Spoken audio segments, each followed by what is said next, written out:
Buenos días, mi nombre es María Fariña Ramos. En primer lugar, me gustaría agradecer al Congreso Internacional Nodos del Conocimiento la oportunidad de poder presentar este trabajo titulado Medición de Ansiedad Académica en Alumnado Universitario, Protocolo de Revisión de Alcance, que ha sido elaborado por la doctora María Concepción García Andrés, por Lucía Hernández Lima y por mí, María Fariña Ramos. A lo largo de la ponencia se desarrollarán puntos como la introducción, metodología, resultados, discusión, conclusiones y finalmente se expondrá la bibliografía que se ha empleado en su realización. En primer lugar, es destacable que la ansiedad cada vez ocupa un lugar más alto en la pirámide de enfermedades de salud mental. Según la Organización Mundial de la Salud, en 2019, 301 millones de personas y concretamente 58 millones de niños y adolescentes sufrían trastorno de ansiedad a nivel global. De ese total, un 3% eran hombres frente a un 5% de mujeres. De hecho, en España, los trastornos de ansiedad se corresponden con el problema de salud mental más prevalente, que afecta al 6,7% de la población. Además, añadiendo que en el año posterior a la pandemia causada por el COVID-19, la ansiedad aumentó en un 25,6%, con un impacto bastante desigual al afectar en mayor medida a mujeres y a personas jóvenes. Estas cifras tan elevadas en población joven podrían explicarse porque en la universidad el alumnado se enfrenta a un nuevo entorno que puede ser fruto de estrés y conllevar cambios en sus vidas muy significativos, sobre todo en el género femenino, el cual ha demostrado ser más susceptible a sufrir ciertos problemas de salud mental como la ansiedad, poniendo en peligro el logro de los Objetivos de Desarrollo Sostenible de la Asamblea General de Naciones Unidas, concretamente el 4, que afecta al acceso a una educación de calidad e inclusiva, y el 5, para lograr la reducción de la brecha de género. Así resulta primordial identificar herramientas que ayuden en la detección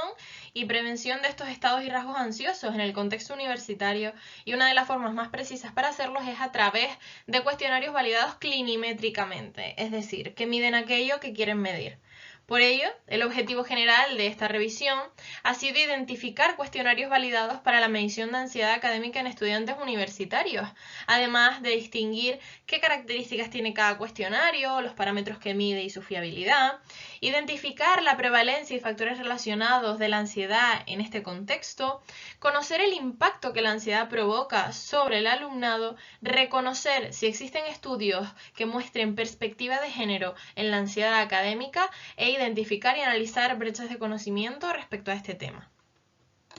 Para realizar esta revisión de la bibliografía se ha seguido la metodología de revisiones de alcance o Scoping Review, que se planteó por primera vez por Arsey y O'Malley en 2005 y que se desarrolló a posteriori por el Instituto de Joanna Briggs en 2020, los cuales recomiendan que este tipo de revisiones se lleve a cabo en 5 etapas claramente diferenciadas.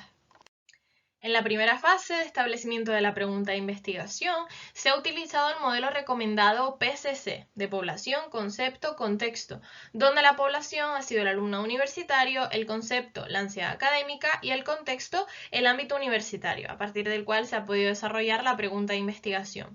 ¿Cuáles son los cuestionarios validados que se han publicado para la medición de ansiedad en estudiantes universitarios? Y que ha dado comienzo a la investigación.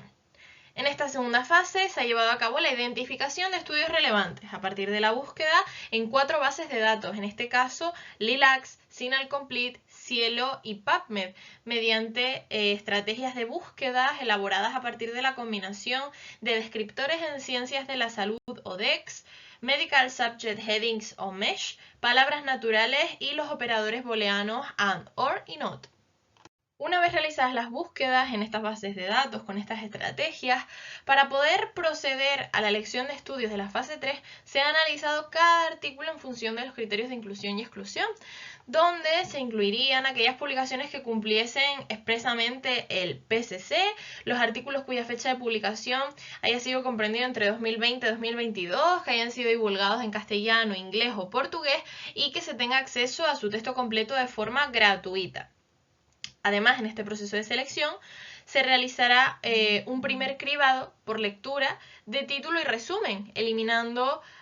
aquellos que no cumplan alguno de los criterios predefinidos o que se alejen del objetivo de la revisión, o que por el contrario no cumplan alguno de los criterios de inclusión, como publicaciones sin evidencia de publicación o que no mencionen específicamente instrumentos de ansiedad validados. Los que se queden tras este primer cribado se someterán a legibilidad completa, quedando finalmente aquellos que han cumplido los criterios y que por ende pasarán a formar parte de la revisión. De hecho, este proceso se representará en el diagrama de flujo Prisma 2021 que veremos a continuación. Además, con estos artículos que se han escogido y se emplearán en la revisión, se ha de elaborar una tabla en la que, según las recomendaciones de JBI, al menos puede identificarse los autores, el año y el país de publicación, la población a estudio, el objetivo, la metodología y los principales resultados que se han obtenido. Finalmente, en la fase 5, se realizará el acotamiento, síntesis y publicación de los resultados, a partir de un análisis tanto cuantitativo como cualitativo de los datos. Pasando a los resultados, tal como comenté con anterioridad,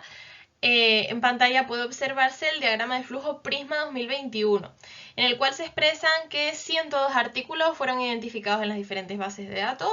quedando un total de 92 publicaciones sometidas a estudio tras eliminar 10 por motivos de duplicidad. Tras lectura de título y resumen, han quedado 24, de los cuales 19 han pasado a formar parte de la revisión. Así, tras realizar el mapeo descriptivo de esta bibliografía, se han identificado 9 herramientas validadas que han mostrado buena fiabilidad, buena consistencia interna y validez de constructo en su uso en alumnado universitario. En pantalla puede observarse cómo estos artículos se han ordenado en función de la importancia de su uso, destacando especialmente el cuestionario STAI o traducido transculturalmente al español como IDARE, el cual mide la ansiedad como estado o como rasgo de forma independiente. Otros, como el inventario de ansiedad de Beck o el GAD-7, valoran específicamente síntomas somáticos de la ansiedad, a lo que la escala de Hamilton, por ejemplo, añaden síntomas psíquicos, o el DAS-21 y el HATS miden no solo ansiedad, sino otros factores como depresión o estrés. Por otro lado, poniendo respuesta a algunos de los resultados específicos, se ha encontrado evidencia consistente de la presencia de ansiedad en las aulas universitarias, con cifras que oscilan entre el 19,67% en algunos estudios hasta 62% en otros, así como evidencia de numerosos factores relacionados con la ansiedad como posibles predictores, donde se destaca la mala calidad de sueño, el consumo de psicofármacos, tabaco o alcohol e incluso el año académico, donde el alumnado de cursos inferiores como primero o segundo presentaban un riesgo de sufrir ansiedad hasta 3,06 veces mayor que los de quinto curso. También se ha evidenciado el importante impacto negativo que tiene la ansiedad sobre los estudiantes. De hecho, en un estudio se afirmó que el 61% de los estudiantes con sintomatología compatible con ansiedad habían referido experimentar una disminución de concentración y memoria que afectaba en su rendimiento académico. Otros afirmaron entumecimiento u hormigueo de miembros, palpitaciones e incluso indigestión como síntomas somáticos más frecuentes. Por otro lado, numerosos estudios también han evidenciado la mayor prevalencia de ansiedad en el género femenino. De hecho, en nuestro país, un estudio realizado mostró que la puntuación en el cuestionario STAI fue mayor en mujeres, con una diferencia de 4,24 puntos respecto a los hombres. Otros estudios afirman que las brechas de género y ansiedad entre estudiantes universitarios son marcadas nada más y nada menos que por los estereotipos y los roles diferenciados de género que están muy presentes en nuestra sociedad, incluso afectando en ámbitos académicos. Sí, las consideradas cifras de prevalencia reiteran la necesidad de implementar acciones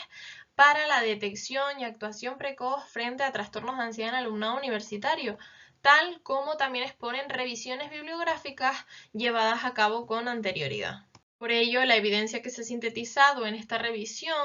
puede ser útil como primer paso para comenzar a aplicar estos instrumentos en la práctica clínica. Además, también puede ser útil como puerta para la realización de futuras investigaciones que ayuden a las universidades como agente educativo a impulsar más y mejores estrategias de prevención. De hecho, teniendo en cuenta las lagunas de conocimiento encontradas, ya que la mayor parte de estudios han sido de corte transversal, podría resultar interesante llevar a cabo estudios longitudinales que permitan dilucidar el curso de la ansiedad e identificar variaciones a lo largo del tiempo, así como estudios multicéntricos a gran escala donde puedan aplicarse los instrumentos encontrados y poder valorar todos estos aspectos en muestras mucho más grandes. Además, teniendo en cuenta estas consideraciones, podrán llevarse a cabo mejoras en las políticas de justicia social que permitirán el logro, entre otras cosas, de los objetivos de desarrollo sostenible y por ende conseguir una sociedad más igualitaria. Finalmente, en estas dos últimas diapositivas puede observarse la bibliografía que se ha empleado para la realización de esta revisión. Y con esto termino y quedo a la disposición de cualquier pregunta o aclaración. Muchas gracias por su atención y espero que les haya sido de interés.